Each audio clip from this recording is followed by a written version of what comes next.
What is up, guys? Welcome back to the show. I got my man Scott from Herbs Now, the mastermind behind the dryer that you see right there behind me in the screen. If I can get my camera to go over here. Nah, it's going to act stupid. But regardless, guys, thanks for swinging through. We're going to talk a little bit about the process and some shit, some myths and some conceptions about drying and the differences. What is drying and what the fuck is curing? So let's talk about this.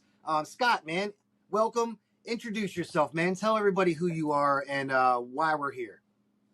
Absolutely, Shadow. My name's Scott. I've been a grower for over 13 years. I have a laboratory background. I ran a laboratory in an inorganics section of a lab for over 10 years. I also have an electronics background. I got a couple degrees. One's in electronics and another one's in robotics.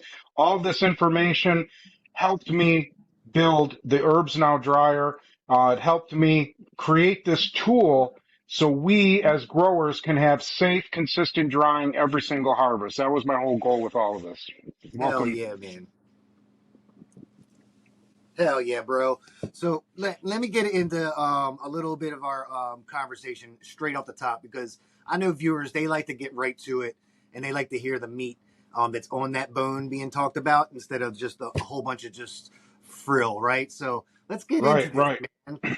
So something that people aren't talking about, oxidization, man. Why aren't people talking about that, Scott?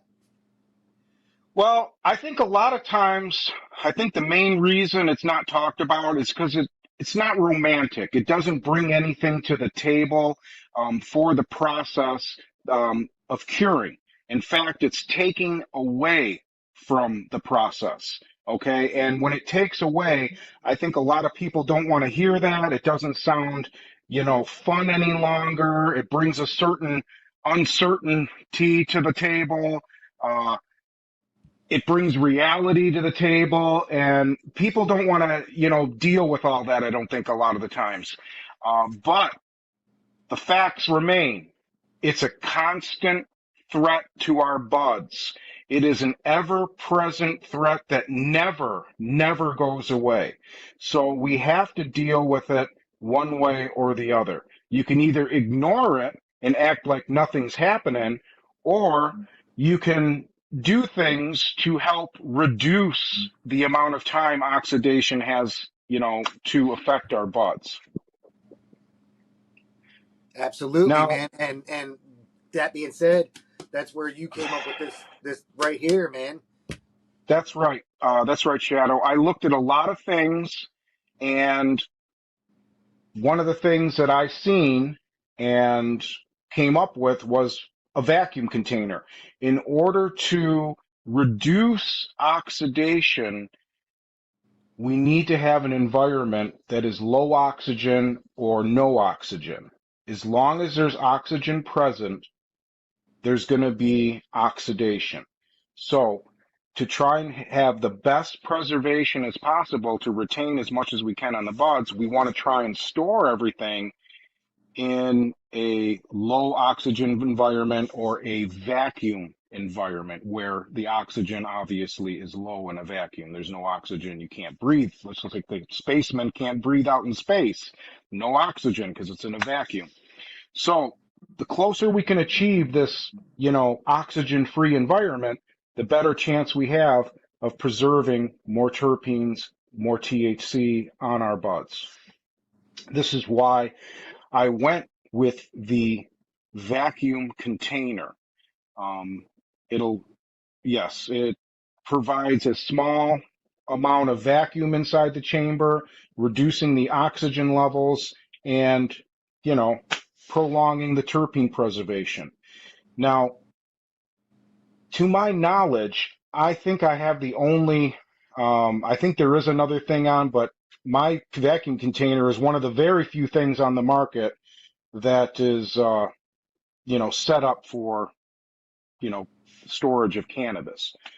And unless there's, unless you do not have any type of, oxygen vacuum, any type of oxygen, reducing things such as vacuum. There are packets. There's packets that you can buy that absorb oxygen. But Interesting. see, and I even went as far as to buy some of these oxygen absorbing packets. But the thing about these shadows, they create heat. They start to get hot as they absorb the oxygen, and this chemical reaction happens inside the packet. And this is something you don't want to have inside your jar while it's curing. No. The Yeah, heat no. inside with the moisture could create, an issue, and, because bacteria, microbes, mold, if you put heat and moisture together, I mean, that's just like, you set the perfect stage for them for, Yeah, shit to just happen. that's setting up yourself for failure right there. And Setting up for failure. ever since you sent me this, I have used this for a handful of different strains. I just recently washed it out and it's ready for. So what I'm using this for is when I bring the what I'm going to be dipping in and out of, right? Because I have one of them right now. If I had multiples, everything would be in it. But I like to use this thing because it's freaking awesome. So what I'm using this for is my when I go and grab a large amount out of my um, large portion over here, right? I put some in here, boom, and then this is what I dip in and out of. And now I know that, That's your dipping jar. yeah, so now I know I'm able to keep the air out of it, and everything that I'm grabbing and putting back in is immediately going back to the way it was. And it has such ease of use, bro. And like, there might be like food saver containers with some big contraption and some hose and shit that's got to suck the air out of the container. Right. That's a There big are that's a that. big contraption, man. This is easy. This is so easy, man. Like It's pump, built pump, right pump. in. Yeah, and like you said, man, you can pump it up to what 20, 30 times, depending upon how tight you want it to seal, and it's good to go. I clean it with a little soap and water, keep that rim free of debris, and it's holds Perfect. a That's seal. exactly what you got to do. Yeah, man, and it holds a seal beautifully. So I mean, if you see any like little debris, I wipe it off a little bit with a wet towel. But this thing is this It's nice, isn't it? that little indicator holds down. I come back to it tomorrow or whatever, Yep. it'll be down. It'll still be down, and that way I Yep. know that seal is tight, bro. So kudos to you on making this. This is a phenomenal way to preserve that weed you got that you want to make sure is fresh the next time you go grab in that jar, and those cannabinoids and those flavonoids all taste the same as when you put them in. And bro, that's killer, man. So let's move on to since that's a topic of oxidization and what our weed smells and tastes like. Let's talk about the hay smell and what is that hay smell? What really is that hay smell? Well, that's a really good question, Shadow. And the hay smell hasn't really properly been addressed, I don't think, in the cannabis community. It is brushed off a lot of times as chlorophyll. Okay. A lot of these websites out there and a lot of these influencers will just attribute the hay smell to chlorophyll, and then they will tell growers, "Oh, it'll go away after a while. It's gonna go away." No, it don't go away because chlorophyll is not what the hay smell is. No, Hay smell, okay, here it is. Hay smell are microbes. They are little tiny microbes allowing, they're thriving on your bud. This is being allowed to happen because of the moisture content. The water activity on the bud is not dropping at a steady rate. So what happens is that moisture lingers, and when this moisture lingers, it gives the opportunity for these microbes to start to thrive and flourish. And when this happens, they're digesting your bud. They're eating the bud. And as they eat the bud, they give off gases. These gases are comprised of different aldehydes and other chemicals. That is the hay smell right there in a nutshell. So everybody, the growers that are using my dryer and have experienced hay smell in the past, Now that they use the dryer, they say my hay smell's gone. I don't know what happened. I says, well, you're not giving the microbes an opportunity to thrive. Your water activity on the bud is consistently dropping every hour, and this type of environment does not allow for microbial activity. So when this happens, no more hay smell. None. Chlorophyll, yes, chlorophyll breaks down rapidly. It is a very unstable molecule. It doesn't take weeks for it to break down. It breaks down in days. Days it'll break down to a level where it does not affect the flavor. It doesn't make anything, feel harsh when the drying process is complete in the herbs now. That's why it's critical for growers when they're using the herbs now and following the methodology of herbs now to wait for the stem to break. I know it seems so simple, but Shadow, this is probably one of the hardest things to do for a first time user of herbs now because they feel the buds start to get dry on the outside and they start to get panic. Oh, my bud's drying. And the cannabis community pumped so much fear into uh, drying that a lot of these growers are just paranoid. And as soon as they see the first sign of the bud drying out, they panic, they get worried, they freak out. And I have to tell them this is perfectly normal. Nothing is happening. You're actually saving more terpenes, you're actually saving more THC because you're having this consistent dry down, because you are not letting oxidation have more time to break things down. This is the main reason why herbs now beats slow and low drying, because slow and low allows more time for oxidation to break things down. It Yep. allows more time, for the moisture to linger, and you're opening windows of opportunity for mold spores to germinate and microbes to thrive. I mean, it is a complete, there is a high risk situation when you go slow and low drying, and the benefits are nil. Your bud is not coming out stronger. Your bud is not coming out any better. And I think the cannabis community, you know, we need to take a step back and look, say, hey, how did this information come about? Why are we using this anyways? Who was the person that told us to go in this direction?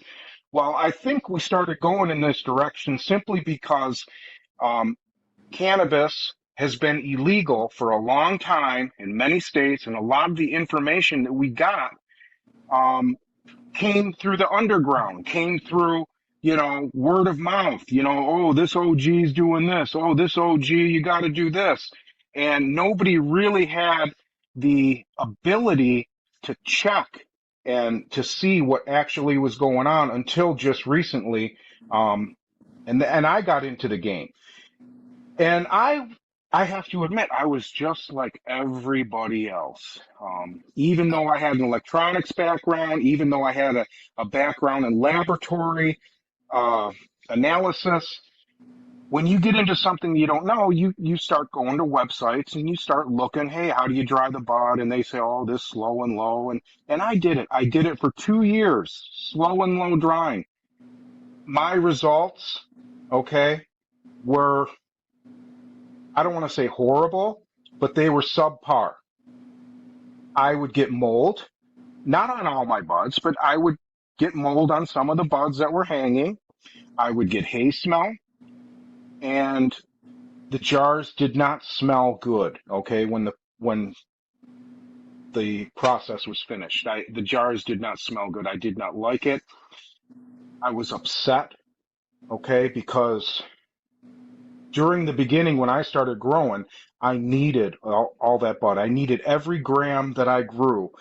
Uh, so I couldn't afford to lose anything. But when my jars started smelling and, the patients are like, this bud just don't smell good. I got upset. I got really, really upset because I had an investment and I didn't want to lose, what I invested in. So I put my nose to the grindstone and I started reading and going to all these different websites and seeing what the hell is actually going on here. Well, it turns out, okay, that I stumbled across this university, a couple university web pages, and they were talking about drying herbs, and they were talking about different temperature ranges, all the way up to like 105 degrees. A lot of these terpenes are still safe, you know. Now I know in the cannabis community, if we start talking 100 or 105 degrees, oh, everybody will go bananas. But realistically, there's still a lot of things uh, that are safe up to 100 degrees.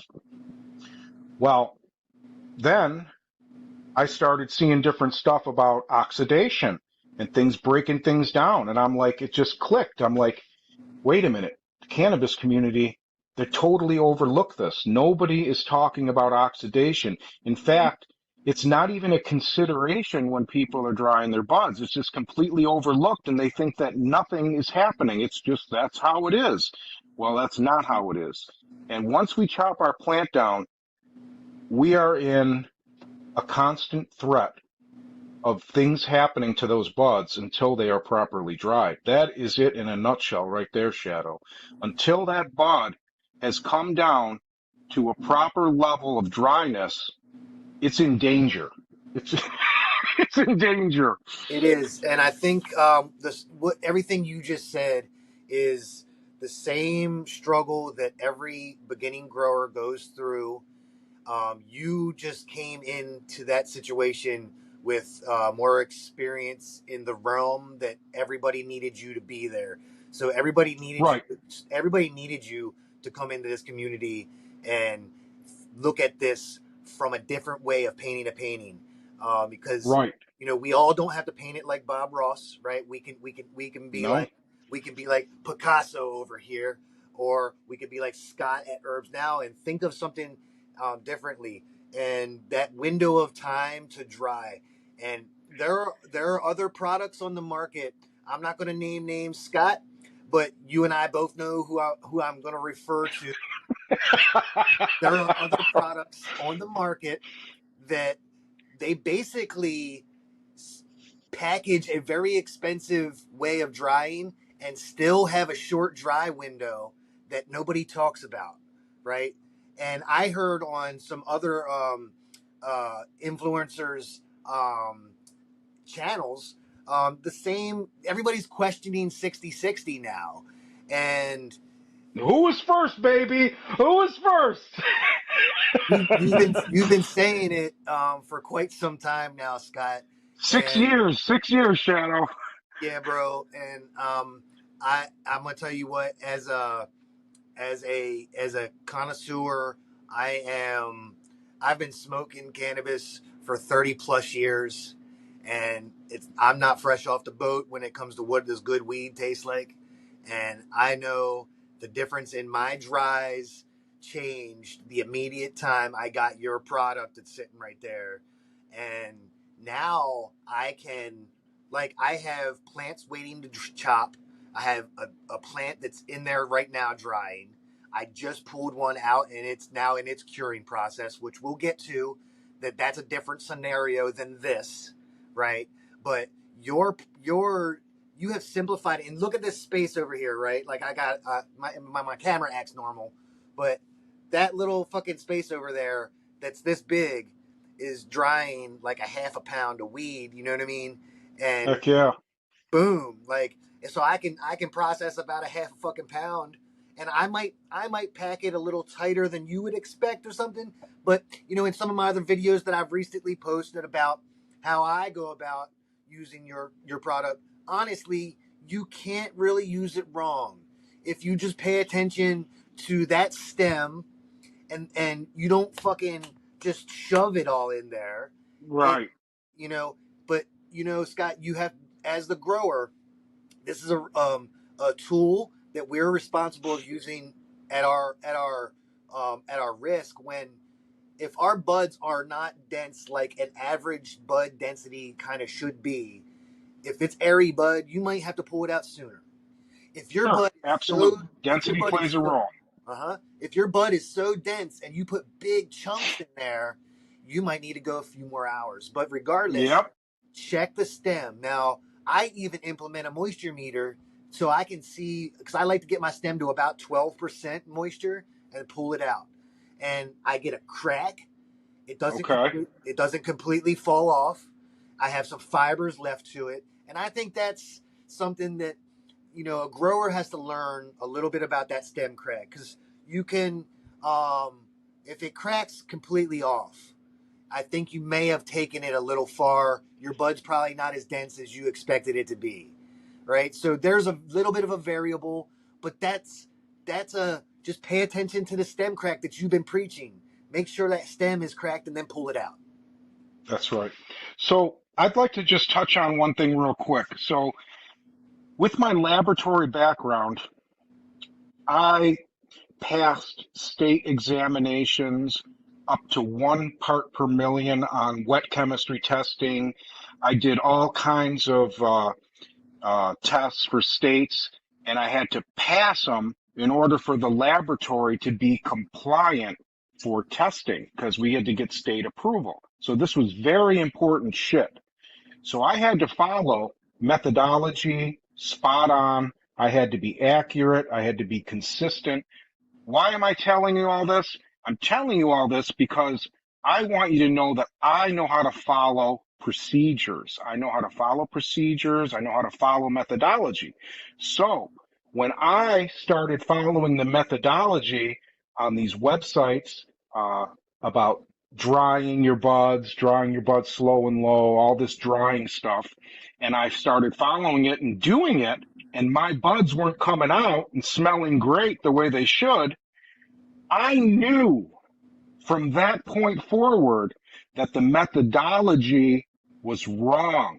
There was something wrong about it. It wasn't me. It wasn't nothing I did. It wasn't because it's an art and I, didn't have my fan right or the moisture or the dew point. They like to talk about fancy things like dew point and everything because that'll confuse growers and say, well, maybe my dew point was off. And no, no, no, no, no, no. It has nothing to do with that. I would like to be the first to tell you if you tried to slow and low hang dry and it didn't come out and the results at the end weren't what you thought, it was nothing that you did. It's the methodology. The Yes, methodology that has been presented to us is not the best way to dry our buds and have the best end results. That is how I knew I was barking up the right tree when things started to go wrong. Okay. Just exactly, and solely because of my background.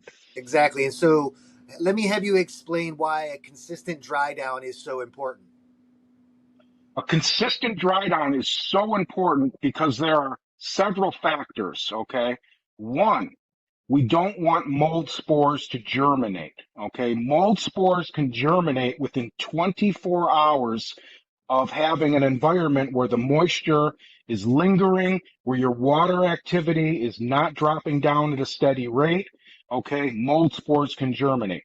The same thing goes for microbes. Microbes will begin to thrive in an environment where the moisture is lingering and not allowing the water activity to drop at a consistent rate. Okay. And then thirdly, we just got done talking about it. Oxidation. Now, oxidation is affecting the buds, is affecting the terpenes, is affecting the THC the same way in the herbs now dryer as the same way as it is in hang drying. The only difference is in the herbs now dryer, in the drying chamber, the moisture is dropping at a nice consistent rate, and this allows less time for the oxidation to break down the terpenes. When a terpene is oxidized, do you know what it's called? It's called a terpenoid. Everybody heard of a terpenoid, but I don't want terpenoids. I want terpenes, okay? Yeah, I want my terpenes. We talk about terpenes, right? We don't talk about terpenoids. We talk about terpenes. yeah, no, So we I were want my familiar. terpenes, all right? I want my terpenes, I want my THC levels high, and I want my esters. That's another thing that's not talked about. Our esters are smells are the smells that give off the aromas of your citrusy stuff. Your Yeah, citrusy aromas, those are your typically your esters, okay? We want to save those too, and we can save those by having a consistent dry down. This, when it all comes together, gives you the perfect dry down. Shadow, I, for the first time, drew a line in the sand with the Herbs Now dryer, and I said, this is what a perfectly dried bud is. And from here, from this point forward, now you can start talking about curing it and how much moisture you want to return to your bud and how spongy you like it, or however you want.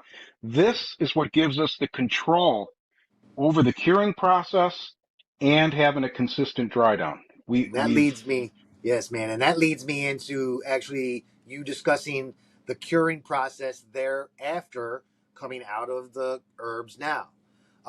What are your thoughts, and just kind of give me the rundown on that. Man, curing, I don't think it's all what it's cracked up to be. Now, I did testing, okay? 9 weeks of curing. I took the same buds from the same plant. I put them in two different jars.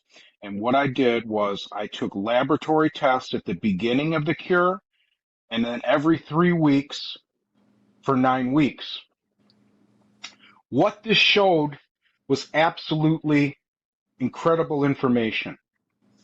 Again, information that's not talked about in the cannabis community. Why? Because it doesn't sound romantic. It sounds like there's something, we're doing wrong if we cure. But here's what happens during the cure. We've all heard that their buds get more potent during the cure. I've heard it. We've all heard it's been talked about. Until I did this testing, Shadow, I thought it was just more bro science. Okay. I thought it was just more bro science, people talking, whatever. Yeah, sure. The bud gets stronger. Yes, I can confirm the buds do, increase in potency, but here is what's not talked about. They increase in potency and growers are under the illusion that if they keep their buds in a jar for 9 months, they're getting more potent. Or I cured for 7 months. Oh, I cured for 7 months. The bud is just amazing. No, that's not what's happening. What's happening is there's a window, a small window during the curing where your THC, it spikes up. It shoots right up. Okay. And then it comes back down. What I've seen with that window was typically between weeks 3 and 6. Between weeks 3 and 6, we're going to get a nice spike. Okay. After week 6, it goes Yeah. down to the original levels of THC. So, Okay. for example, the beginning of the cure, THC levels were at 20%. Okay. Between weeks 3 and 6, THC levels went to, say, 23%. Okay. After week 6, THC levels drop back down to the original 20%. Wow, that makes a lot of So, sense. so if you're curing, now I'm sure this window where peak, it might vary a little bit from strain to strain.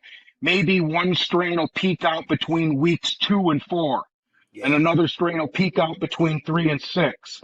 But beyond that, after week 6, it's going down and it never goes back up again. And here's another thing that's not talked about in the cannabis community while our buds are curing. And this may be a shock to some people. The terpenes are on a continuous downward trend during the entire curing process. From the beginning of the curing, we had readings of, let's just go 4% terpenes. Buds fresh out of the dryer, 4% terpenes. At the end of that curing process, terpenes lost up to 50% of their value. They went down to Wow. 2%. So Wow. we went from 4% to 2% during the curing process over 9 weeks. Why is that not talked about? Why aren't growers being told, listen, during your curing process, you're going to expect to lose a certain amount of portion of terpenes due to variable factors, but they don't want to talk about this because it brings into question, why are we even curing? Why does this have to be done? I get this all the time, Shadow. I have growers telling me, "Oh, my jar. Oh my God, it smells so good. Do I even need to cure? Should I cure, Scott, or should I just keep it the way it is?" And I said, well, I says, you can cure if you want. I says, curing is, if you want to bring back some moisture to it to get some sponginess, however you like it. And curing is going to have a small effect within a certain amount of time on your potency. Your potency will go up. I says, but to be curing for months and months and months, it does absolutely nothing. It does Yeah, absolutely nothing. everything you just said makes a lot of sense to me. Like I'm not a commercial grower. I'm a home grower. I grow cannabis for myself. And what after what you just said, what I noticed after saying that in my head, I was like, that makes sense to me because after I harvest my plant and I dry it, I put it into the bags, right? So I use Grove bags because they're just nice for storage because I can put them in a drawer, right? So I fill up this Grove bag and then like I said, I grab what I need and I put it into here and I take this to the next room, right? As I smoke in that second week, that's when I notice, okay, man, this bud is really good. By the end of that 6 week, I'm like, this bud's not that great anymore. And that's just that curve of I've been opening and closing the bags, they're degrading, they went through the spike. Yep. All of that makes sense. So jumping into your weed as fast as you need. If you already have weed, let it sit. Dip into what you have, work through that. But if you don't, if your refrigerator isn't full, don't starve yourself. Jump into it after you got your dryer open. Jump in, right? Don't let it go because it's not going to get any better. My No. suggestion to all the growers listening right now, to everybody that's going to see this video, if you use the Herbs Now dryer at the end of the drying process, I highly recommend smoking some weed right out of the dryer. Why? Absolutely. Because your terpenes are going to be at their highest peak. You're going to have all your terpene potential, whatever was on that strain that you grew, will be at its peak level when that stem is breaking and the drying process is complete. It's not going to get any higher. I can bet $1 million on that, okay? Your terpenes are not going to get any higher, okay? And they're not going to, in fact, they're going to be, like I said, they're continually going down. Nobody talks about that in the cannabis community. And anybody, if you're willing to take the time and the money to do the laboratory test, you will come up with the same results that I did. You will see for your own eyes that you will lose about 50% of your terpene during about 9 weeks of curing. Yeah, to though this is just a word out to all of the small home growers out there. Um, this is gonna make you save every single nugget you grew on that plant and be able to smoke it and not waste a minute of your time. Because we don't have time like a commercial facility. We don't have a remediation machine that we can fucking put our weed through and clean off the bad spores and then smoke it. Nope, we had to throw it in the trash. So this is going to eliminate any concern. You're inhaling this stuff. This is safety at its best right here. Now, Scott. Absolutely. This is the safest way to dry. Now, Scott, I want to throw in a question that you weren't expecting me to ask, but that There, statement absolutely. I just made is going to lead me into you talking about knockoffs and knockoff machines that are on the market of yours, and just kind of give everybody their concern and your warning about that. Guys, for those of you watching right now, my fellow growers, I took over 5 years of testing. I didn't sell one dryer until I finished my testing.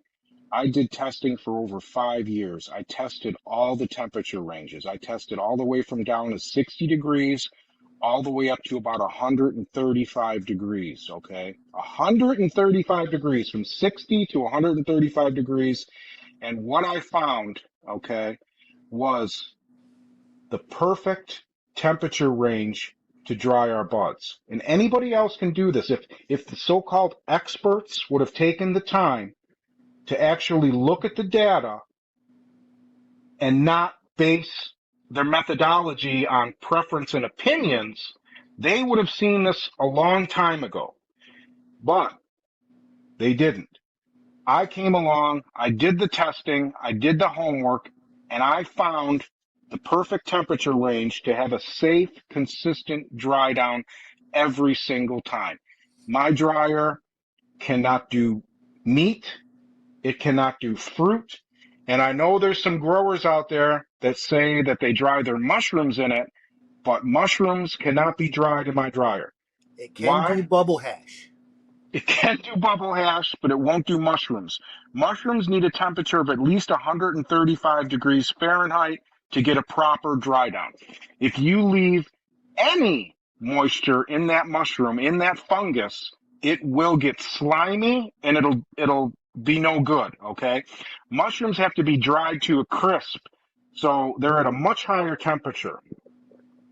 My dryer is custom made for cannabis. It is calibrated for cannabis. As far as other machines that might be out there, a knockoff or a food maker, I can guarantee you that they're going to run at a slightly higher temperature. My temperature is set plus or minus 1 degree Fahrenheit in the electronic circuitry. So during manufacturing, there is a very tight tolerance that can be held with the temperature range on my dryer because I put plus or minus 1 degree Fahrenheit tolerance on the circuitry of the dryer. Other dryers don't have that. I paid extra money to have that done. Okay. So if you're looking for a piece of equipment, a tool that's going to get the job done, and you're going to have my support because when you buy my dryer, I will answer all your questions. I will help you out. I don't have a money back guarantee. Okay. I don't offer that. Why? Because my dryer works. Okay. I have a good piece of equipment. When you have that, you don't need to do those types of things, but I will help anybody that has my dryer. I understand that accidents happen, that things happen, and I will be there for you to help you fix your dryer, to help you get you back on track. All I ask is that you keep your base. You don't throw away your base. You don't throw it away if it got flooded or it got on a fire or the cat knocked it over. You keep your base. You reach out to Scott. You say, hey, Scott, you know, I had a little issue here. The kid knocked it off the table. The cat knocked it down. I had a flood in my basement. I'm going to say, hey, send me your base. I'm going to get that sucker running good as new, and I'll get it back to you. All I ask is that you pay for the shipping. I'll put in a new motor. I'll put in a new circuit board. I'll put in whatever that motherfucker needs to get you running. I got all the parts. Yeah, I will take care of my customers. Okay. Yeah. That is my nature. I'm a good person, and I will do whatever I can to get the grower up and running again. That is the difference between my product and a knockoff that may be out there. There's knockoffs out there. I've Yeah. already had the horror stories come. People say, "Oh, that's the company has no phone number. They won't answer the emails." I said, "Hey, man," and I go, "That's not me."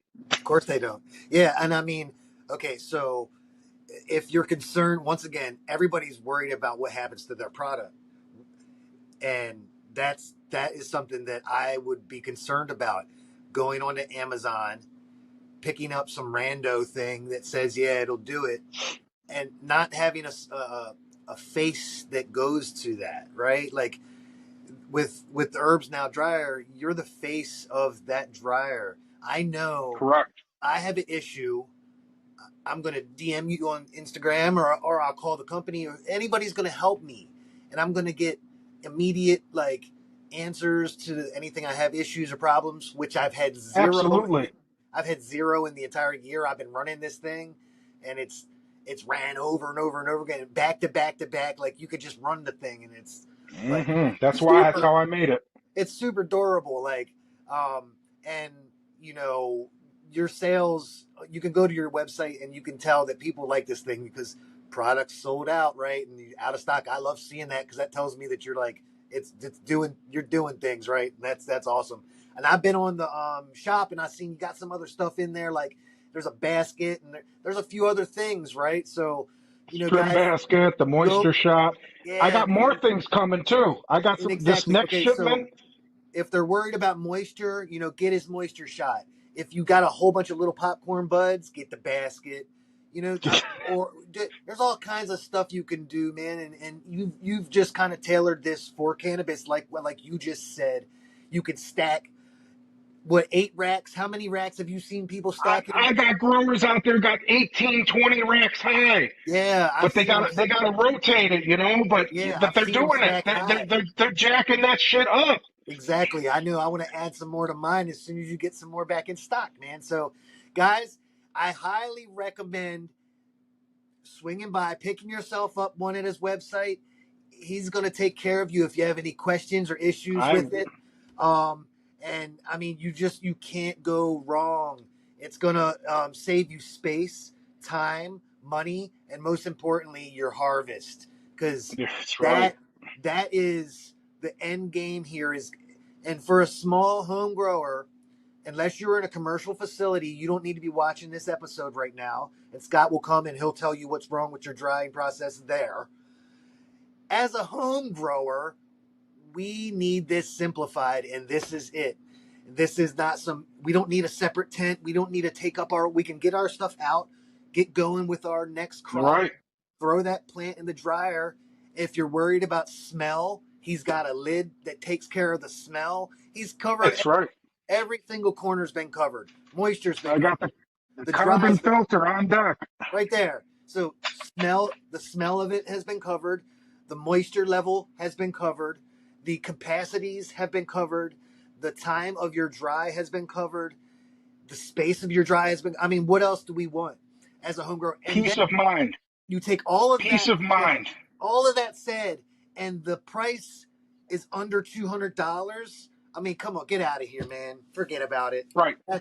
How much would you pay for peace of mind? A peace Bro. of mind knowing that your bud's going to come out consistently, a peace of mind knowing that you're not going to get mold on your bud, you're not going to get hay smell. How much is that worth to you? How much is that I'm peace gonna of tell you mind what, worth to Scott. you? I would have paid more for your unit. I'm gonna tell you that right And now, sir.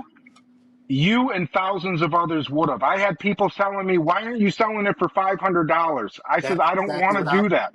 Yeah, that's exactly what I was. And even as a consumer, but you know, um, your unit and your company, it's like buying something from a solid company that you trust.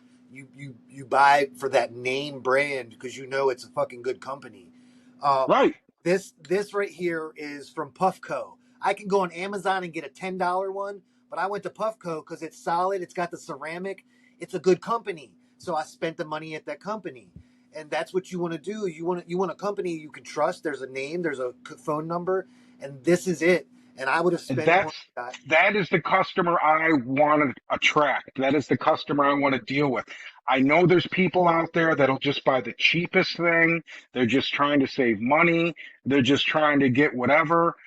That doesn't always work. Hey, I went to Harbor Freight. I bought the drills. I bought the stuff. But you know what? If you're going to build a house, you don't buy Harbor Freight tools. If you want to drill a hole in your wall to hang up a picture, go to Harbor Freight and buy a drill. Yeah, Okay? yeah. And then there's the other end of the spectrum where then you're spending too much money for stupid shit. And that's out there too. Like, if you want to have a wine fridge on steroids, you can craft that shit cheaper than you can buy one on steroids. So, to be honest, I don't have space for some big shit like that, and I have space for this. And 4 days, I'll take care of the curing myself. Like that's what those things out there on the market are doing. They're drying your cannabis poorly and then uh, giving you a storage box that's this fucking Bam, big. bam, I bam. don't That's right there. I don't need a storage box that this big. I have my jars or whatever way I want to choose. That's the thing is this is customizable. If you're a gamer out there, do you buy an Apple computer to game on? No, you buy a PC because it's customizable and you can craft and you can do this and you can do that. And that's what this dryer is. I can dry it and then I can cure it in this, or I can go in a bag, or I can go in a jar. I can do however I want. And that's what this is, man. And Scott, kudos to you, bro, for inventing this. And or at least taking your brain power and harnessing all the elements together to create this product. I give you big Yep. ups for that, man. Scott, do you have any final thoughts, bro, before we wrap this episode up, man? Because I wanted to keep it 30 minutes, Absolutely. but it looks One like final thought. we're just kind of grinding this out, and this is a fucking awesome episode. It So came out great. It came out great so far. yes, my man. So any final thoughts before we wrap this up, my guy? My final thought is this, my fellow growers, be very cautious, okay, about what is being said out there and what you interpret your information. If you come across a company, okay, that is making up reasons as to why their product works this way, be very leery of that, okay? All right, be very leery of that. I already caught Canatrol in a post saying that if you dry your bud until the stem breaks, okay, you've over dried your bud. That, my fellow growers, is gaslighting. It's gaslighting and trying to scare you into buying something that you don't need, okay? And I took a screenshot of that post and they deleted that post off their profile, but I have a screenshot of it because I knew it was bullshit as soon as I seen it. And it's stuff like that. It's talking about, over drying your bud because your stem is breaking or the dew point. Hey, herbs now will work in any dew point. It could be raining outside. It'll be raining outside and you will dry your buds perfectly in that dew point.